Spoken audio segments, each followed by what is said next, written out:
Dan dampak stunting ini bukan hanya urusan tinggi badan, tetapi yang paling berbahaya adalah nanti rendahnya kemampuan anak untuk belajar. Keterbelakangan mental. Dan yang ketiga, munculnya penyakit-penyakit kronis yang gampang masuk ke tubuh anak. Oleh sebab itu, target yang saya sampaikan 14% di tahun 2024 harus kita bisa capai. Saya yakin dengan kekuatan kita bersama, semuanya bergerak, angka itu bukan angka yang sulit untuk dicapai asal semuanya bekerja bersama-sama. Di balik asrinya, daerah yang dijuluki Bumi Sukawati ini berada dalam bayang-bayang stunting. Sejak 2019 hingga 2020 lalu, tercatat Kabupaten Sragen menyumbang angka stunting tertinggi kedua di Jawa Tengah. Berbagai faktor jadi penyebabnya.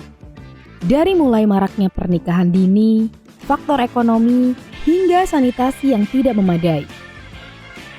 Setidaknya, hal inilah yang terjadi di Kecamatan Mondoan. Kecamatan ini digadang-gadang sebagai daerah fokus penanganan stunting di Sragen karena tingginya anak gagal tumbuh di daerah tersebut. Namun, bagaikan angin segar sejak Januari 2023 hingga Maret 2023, tercatat angka stunting di Kecamatan Mondoan turun sebanyak 3%. Menurut pemaparan Ibu Desi selaku ahli gizi Puskesmas Mondoan, turunnya angka stunting ini banyak dipengaruhi penggunaan antropometric kit. Seperangkat alat ukur ini dapat meminimalisir human error yang terjadi dalam pengukuran rutin di Posyandu.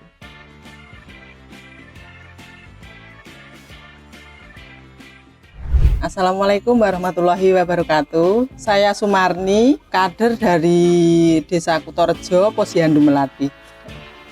Saya Sulastri, kader Kutorejo dari RT 21. Rasanya senang ada, susah ada.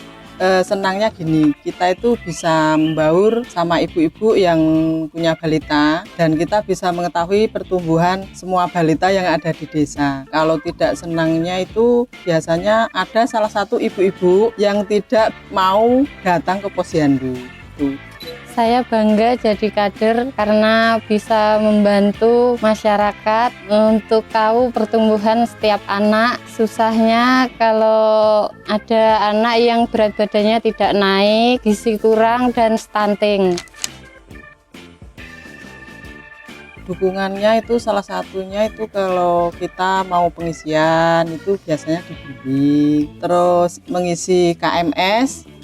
Mengisi KMS itu juga ada bimbingan dari Puskesmas. Ada lagi itu EPPGBM, itu masih perlu bimbingan, dibantu dari Puskesmas juga. Didampingi ahli gizi, terkadang juga ikut ke Posyandu mendampingi, menimbang, mengukur. Kalau berat badannya kurang dikonsultasikan langsung ke dokter.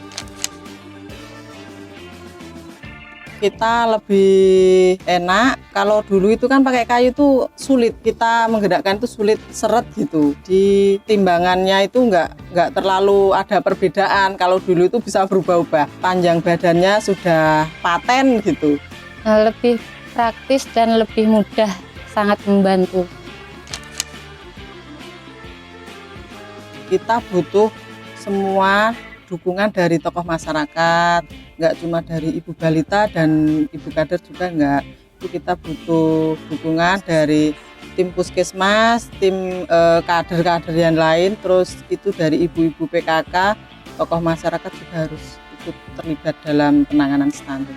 Selama ini yang sering mendampingi dari Puskesmas dan juga dari desa. Harapannya semoga angka stunting di Mondoan ini bisa turun, alat-alatnya juga setiap posyandu ada, tidak harus bergantian ambil sana gitu. Jadi sudah ada di setiap posyandu. Ya, Saya Desi Arisahyani, saya nutrisionis di IPTD Puskesmas Mondokan Kabupaten Sragen. Saya Suhatmi Puji Lestari, Bidan Desa Kedawung, Kecamatan Mondokan, Sragen. Kalau di Kecamatan Mondokan memang tertinggi di Kabupaten Sragen. Dari SSGI tahun 2019 kita itu di angka hampir 24%. Kemudian dari tahun ke tahun angka itu turun sehingga tahun 2022 itu kita di angka 16%. Namun itu kita masih menggunakan alat antropometri yang tidak terstandar oleh Kemenkes. Bulan Januari 2023 ini kita mulai menggunakan alat terstandar dari Kemenkes di semua posyandu, sehingga angka stunting di bulan Januari itu kita naik menjadi 23%. Mungkin itu disebabkan karena perbedaan penggunaan alat gitu. Kemudian bulan Januari itu kita di 23%, di bulan Maret ini kita di angka 20,49%. Jadi sudah ada penurunan sekitar 3% lebih. Untuk Desa Kedawung sebelumnya angka stunting 19%, seperti yang diterangkan Bu Desi dari alat-alatnya, tapi untuk bulan kemarin sudah 17%.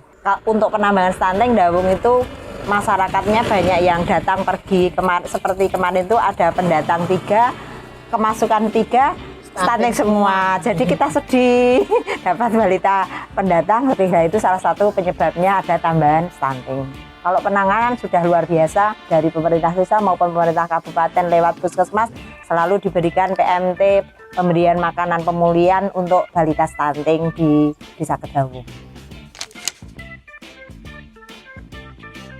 Kalau di Desa Kedawung sendiri sangat membantu dengan antropometri yang baru karena lebih simpel, penggunaannya juga lebih mudah, dan kader-kader juga semua mayoritas dari 8 posyandu sudah mulai bisa menggunakannya. Yang pertama awalnya dilatih dari petugas gizi puskesmas bagaimana cara penggunaannya. Kekurangannya kita itu punya 8 posyandu tapi cuma 1 punya antropometri. Jadi kasihan kader-kader saya kalau setiap mau posyandu pasti berkeliling gantian ngambil ngembalikan di posnya itu. Untuk alat ukur ini menjadi hal yang sangat krusial ya untuk penanganan stunting, karena dari situ kita bisa mendeteksi apakah balita itu termasuk stunting atau tidak. Ketika kita belum menggunakan alat dari Solo Abadi, perbedaan itu terasa sekali. Ketika diukur di posyandu, misalnya anak itu stunting misalnya min 3, sekian, tapi setelah kita cross check di puskesmas dengan alat yang berbeda, itu nanti dia di angka median min 2, sekian. Jadi kan perbedaannya sangat mencolok sekali. Di samping karena perbedaan alat, juga karena manusia. Karena dulu pas kita masih menggunakan alat yang dulu itu kita human error itu sangat tinggi sekali pengaruhnya. Kalau pakai alat Solo Abadi ini, kita kesalahan pada pemakai itu bisa diminimalkan karena alatnya sudah praktis, jadi tidak perlu masang-masang sendiri, kita ngukur sendiri, itu lebih praktis. Kalau harapan kami, saya selaku nutrisionis, tentunya angka stunting itu kita bisa zero, meskipun di tahun 2024 Pak Jokowi kita di angka 14%, tapi harapan kami bisa tidak ada stunting. Tentunya harapan ini perlu didukung oleh semua pihak, karena penanganan stunting itu tidak hanya kewajiban atau tanggung jawabnya dari sektor kesehatan, tapi perlu penanganan di semua sektor, baik itu dari sektor ketahanan pangan, dari dinas sosial dan sebagainya. Kalau saya dari sektor kesehatan, itu kita perlu pemenuhan alat ukur yang terstandar di semua posyandu. Jadi semua diukur dengan alat yang terstandar, jadi kita tidak perlu ada perbedaan-perbedaan lagi.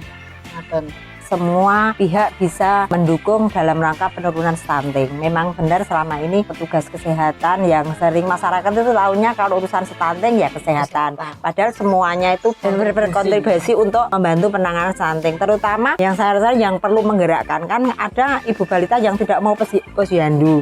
Nah, ini perlu didukung bantuan untuk tokoh masyarakat bisa menggerakkan pas jadwal posyandu itu semua balita wajib datang ke posyandu. Nah, butuh bantuan penggerakkan dari tokoh-tokoh masyarakat gitu. Kalau masalah penanganan seperti pemberian PMT pemulihan kan pemerintah sudah memikirkan ya, pemerintah desa atau pemerintah kabupaten. Tapi untuk menggerakkannya masyarakat biar semua balita di Desa Kedawung ini bisa terpantau semua, nggak ada yang kelewatan.